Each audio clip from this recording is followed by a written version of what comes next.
शिंदेशाहीला ठाण्यातल्या याच्यातून अडकून नाही हो, बघा अनेक लोकांनी ठाणे जिल्हा हा शिवसेनेचा बालेकिल्ला आहे. गेल्या अनेक वर्षामध्ये अनेक लोक आली आणि गेली, म्हणजे ठाणे जिल्हा हा शिवसेनेचा बालेकिल्लाच राहिला. हा धर्मवीर आनंद दिघेंचा बालेकिल्ला आहे, हा शिवसेनेचे मुख्यमंत्री एकनाथ शिंदे साहेबांचा बालेकिल्ला आहे. त्याला कोणी हलवू शकत नाही. आणि झाला पालकमंत्री पदाचा प्रश्न, तो पालकमंत्री पद त्यांच्याकडे गेल्या अनेक वर्षापासून आहे.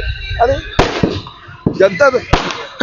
जनता दरबार जे आहे, कुठलाही मंत्री कुठल्याही जिल्ह्यामध्ये किंवा कुठेही तो भरू शकतो.